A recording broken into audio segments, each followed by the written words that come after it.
Abdurrahman membangun benteng di sekeliling kota di sana untuk melindungi dari musuh.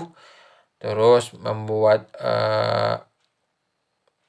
danau untuk mencukupi air bersih di kota dengan air berasal dari air pegunungan. Kemudian mendirikan istana, rumah-rumah penduduk, dan lahan pertanian. Abdurrahman Ad-Dakhil juga membangun atau mendirikan Masjid Qadhofa yang megah.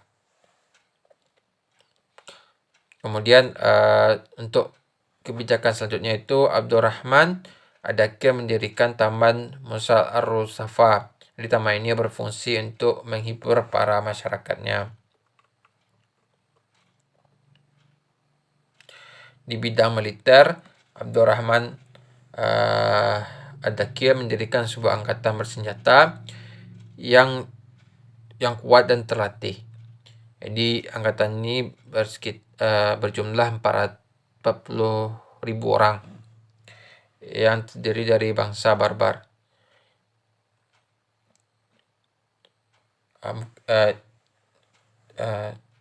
Selanjutnya yaitu selanjutnya adalah Khalifah Abdurrahman An-Nasir. Jadi Khalifah Abdurrahman An-Nasir ini berkuasa sejak tahun 912 Masehi sampai 961 Masehi. Dia berkuasa selama 49 tahun.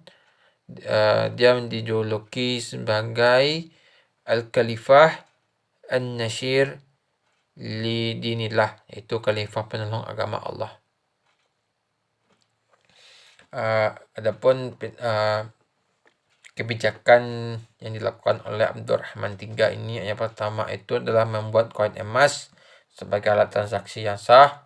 Kedua itu membangun kota satelit dengan nama Al-Zahra. Kemudian ketiga itu membuat perairan, membuat irigasi. Yang keempat yaitu membangun jembatan Qadhofa.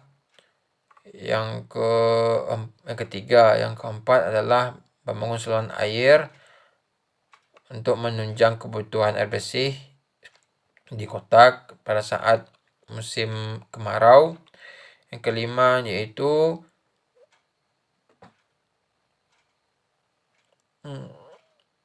lakukan perbaikan atau kebijakan kebijakan pertanian, yaitu melakukan perbaikan kondisi tanah menggunakan sistem irigasi modern. Terus pada bidang industri, Abdurrahman III membuat kebijakan politik industri dan menciptakan alat-alat industri, sehingga melahirkan beberapa industri seperti industri wol, industri katun, industri logam, kulit, dan lain-lainnya. Keenam itu Abdurrahman III membuat kebijakan tentang pasukan polisi yang akan menjaga masyarakat di kota. Yang terakhir kebijakan dari Abdurrahman adalah yaitu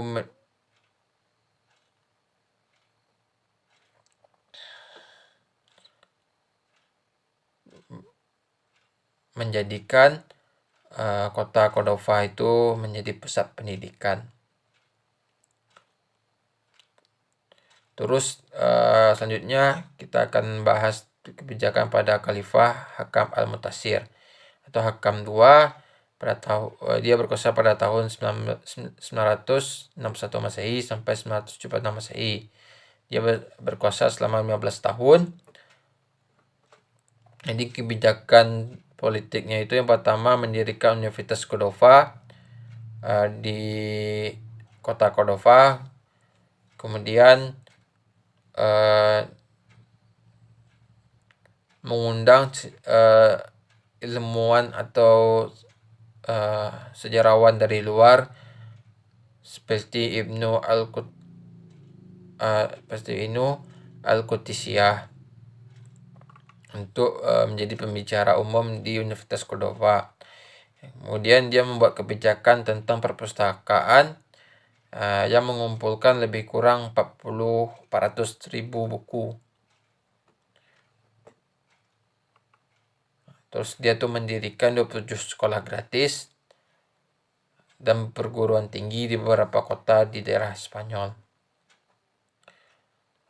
Selanjutnya kita akan membahas kebijakan Khalifah Muhammad II atau Al-Mansur. Di Muhammad II ini berkuasa dari 1900 sampai 1010 Masehi. Dari 1009 sampai 1010 Masehi. Dia itu berkuasa selama 1 tahun. Jadi kebijakannya itu yang pertama itu menyingkirkan para pangeran Daulah Umayyah II dan para pemuka suku yang berpengaruh, yaitu berpengaruh buruk lah. Terus Muhammad II membentuk polisi rahasia yang terdiri orang-orang barbar dan orang Nasrani. Terus membubarkan tentara yang beranggotakan dari orang-orang Slavia. Terakhir yaitu membuat kebijakan memberikan reward atau hadiah atau meningkatkan kesejahteraan para prajurit sehingga prajurit loyal kepada Daulah Bani Umayyah II. Selanjutnya kita akan membahas tentang perkembangan peradaban Daulah Umayyah II di Spanyol.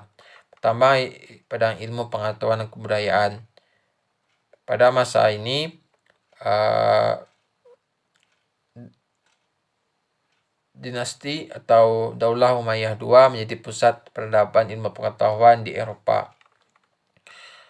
Adapun beberapa ilmu pengetahuan yang berkembang, yang pertama itu filsafat. Di bidang filsafat ini lahir beberapa ilmu filosofis seperti Ibnu Bajjah, terus Abu Bakar Ibnu Tufail, terus lahir juga ilmuwan filosof seperti Ibnu Rusdi. Masing-masing memiliki karya-karya yang mayoritas mengkritik filosofis dari filosofi Aristoteles. Kedua itu adalah di bidang sains. Di Spanyol itu melahirkan beberapa ilmuwan. Pertama itu Abbas bin Farnas, yaitu dalam ilmu kimia dan astronomi. Kemudian ada juga dari kedokteran seperti Ahmad bin Ibas.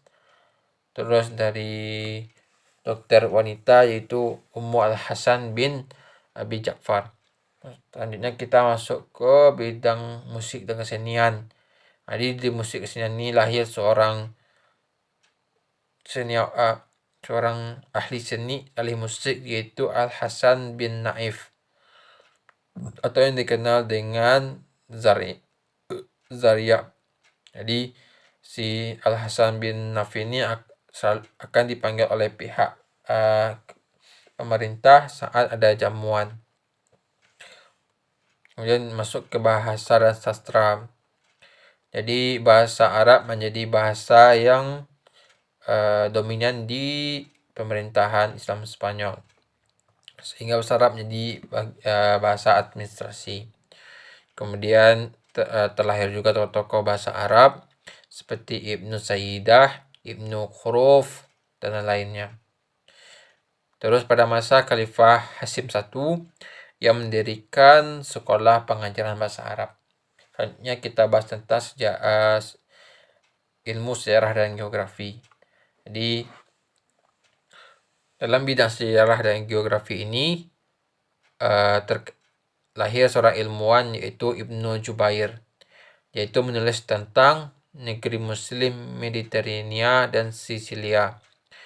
Terus lahir juga Ibnu Batutah yang berhasil mencapai Samudra Pasai atau Nusantara. Terus ada juga sejarawan yaitu Ibnu Al-Khatib, yaitu menyusun riwayat Granada. Terakhir itu ada Ibnu Khaldun yang merumuskan filsafat sejarah. Selanjutnya kita akan bahas tentang pendidikan Islam.